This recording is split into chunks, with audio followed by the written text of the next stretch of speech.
I trusted my best friend with my life savings. Now I found out that's exactly what he wanted. I, 28M, need to get this off my chest because I'm still processing how I almost lost everything. This isn't just about money.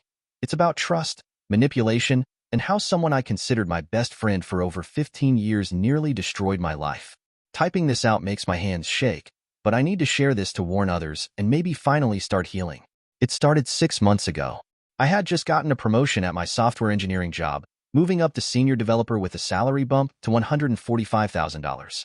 Jake knew about it because we'd celebrated at his place, ordering expensive whiskey and talking about how far we'd come since our broke college days. We were having our usual Friday night beers when he started talking about crypto and NFTs. Nothing unusual there. He'd always been into investment opportunities, but this time was different. He had this intense look in his eyes as he told me about a guaranteed opportunity that could triple my money in 3 months. I know what you're thinking. Red flags everywhere, right? But here's the thing. This guy had been my best friend since high school. He was the best man at my wedding. He helped me move apartments 4 times and spent a week repainting my entire place when I first bought it. When my dad passed away 2 years ago, he was there every single day, bringing food, handling funeral arrangements, and just sitting with me when I couldn't handle being alone. He knew everything about me. My hopes, fears, financial situation, everything. That kind of friendship builds a trust that can blind you to obvious warning signs. So when he showed me screenshots of his supposed returns and explained how this exclusive investment group worked, I listened. He pulled out his laptop right there at the bar and showed me everything. The pitch was sophisticated. An exclusive crypto investment pool that required a minimum $50,000 buy-in. The website looked professional, clean design, real-time trading data, testimonials from supposed investors, and detailed charts showing consistent returns. He claimed he'd already made $200,000 in the past 2 months and showed me his trading dashboard with all the numbers. Look at this, he said, pointing to a particularly impressive graph. They use AI algorithms to predict market movements. That's why the returns are so consistent. But here's the thing. They're only taking 20 more investors before closing the pool. The algorithms work best with a specific amount of capital. I told him I needed to think about it. That's when the psychological manipulation started, and looking back, it was so carefully planned that it makes me sick. Every day, he'd send me messages about how much money he was making.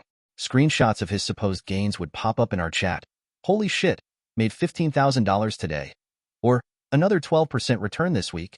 He dropped casual mentions of people we knew who'd supposedly joined and were killing it. Then came the social pressure. At group gatherings, he'd deliberately bring up investments when others were around. Hey, remember that opportunity one told you about? My cousin just got in and made $40,000 in 2 weeks. He'd show other friends his fancy new watch or talk about the Tesla he was planning to buy, always with a knowing look in my direction. The FOMO was real, but what really got me was how he tied it to my personal life.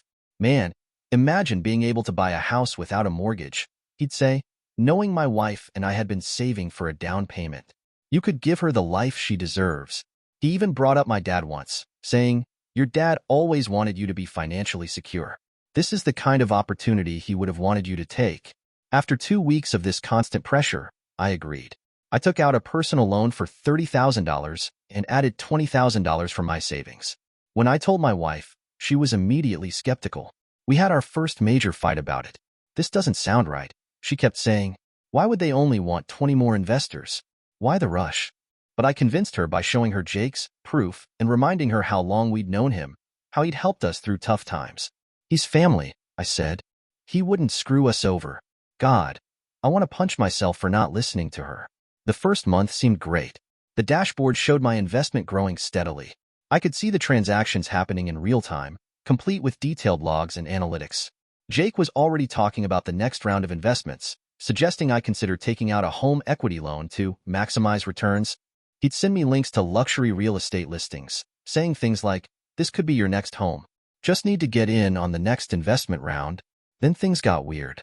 The website started having maintenance issues. First, it was just occasional downtime. Then certain features stopped working. The withdrawal function was temporarily disabled for security upgrades. Jake's explanations became more complex and technical, filled with jargon about blockchain protocols and security implementations. When I asked about withdrawing just my initial investment, there were suddenly all these fees and waiting periods I hadn't heard about before. It's because of the new SEC regulations, he'd say. We have to do extra verification now.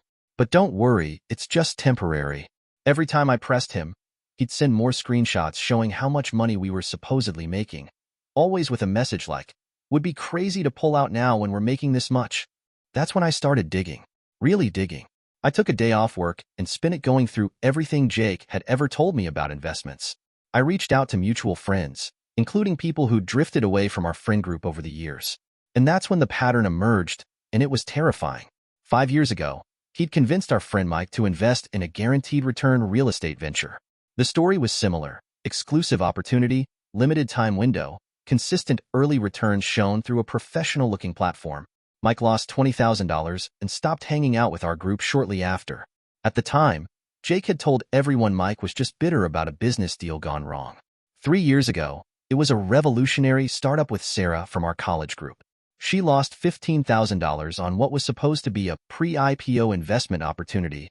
2 years ago, a foolproof Forex trading system with his cousin. $30,000 gone.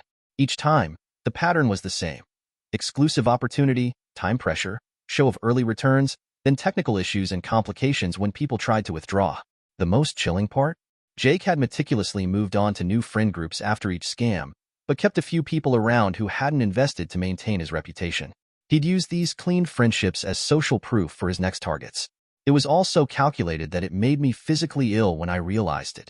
I spent another week gathering evidence before confronting him. I recorded our conversation on my phone, which turned out to be crucial. When I laid out everything I'd found, his entire demeanor changed. The friendly, caring mask dropped, and for a moment, I saw something cold and calculating in his eyes. His response? "Prove it. And even if you could, who's going to believe you over me? I'm the one who helped you through your dad's death, remember?" He blocked me everywhere the next day. The investment website disappeared completely. My $50,000 was gone, and worse, I discovered he'd scammed at least $300,000 from others in our extended social circle over the years. The aftermath has been brutal. I'm working overtime to pay back the loan, picking up freelance coding jobs on weekends. My wife and I had to cancel our plans to buy a house, and our marriage needed serious work to rebuild the trust I'd damaged by not listening to her concerns. The financial stress has been enormous. We've had to cut back on everything, move to a cheaper apartment, sell my car. But the psychological impact has been even worse. I've developed trust issues that affect every relationship in my life. I second-guess every friendly interaction, wondering if I'm being manipulated again. The silver lining? I've connected with his other victims. We meet regularly now, supporting each other through the recovery process. We're working with a lawyer who specializes in financial fraud, and it turns out Jake has a pretty consistent paper trail. Between the recorded conversation, text messages, emails, and multiple victim statements, we've built a solid case. The police are involved, and while I might not get my money back, we're making sure he can't do this to anyone else. To anyone reading this, I don't care how long you've known someone. If they pressure you about an investment opportunity that seems too good to be true, run. Watch out for these signs: exclusive opportunities with limited time windows, pressure to act quickly, early proof of returns, complex excuses when you try to withdraw, use of personal information or relationships to manipulate you, professional-looking websites that eventually have technical issues. And if you've been through something similar, you're not alone, and it's not your fault. These people are professional manipulators who know exactly how to exploit trust and friendship. They study their targets, plan their approaches, and know precisely which emotional buttons to push. Edit. Holy shit, this blew up. Thanks for all the support and awards. To those asking, yes, I filed a police report, and yes, I have all the text messages, emails, and screenshots saved. The lawyer says we have a solid case, but these things take time. Edit 2. To everyone sharing similar stories in the comments, I'm reading them all, and my heart goes out to you. This is way more common than I thought. I'm trying to respond to as many DMs as I can. Edit 3. Since many are asking, no, the crypto/NFT investment pool wasn't the only thing. He had set up an actual LLC and claimed to be running a legitimate investment consulting business. That's part of why the lawyer thinks we have a case. Also, for those asking about my wife, yes, we're still together and stronger for having gotten through this. She never once said "I told you so," even though she absolutely could have. Edit 4. A lot of people are asking about red flags they might have missed in their own relationships. I'm working on a detailed post about the manipulation tactics he used, which I'll share once our legal case is further along. The way these people operate is scarily systematic. Thank you for watching.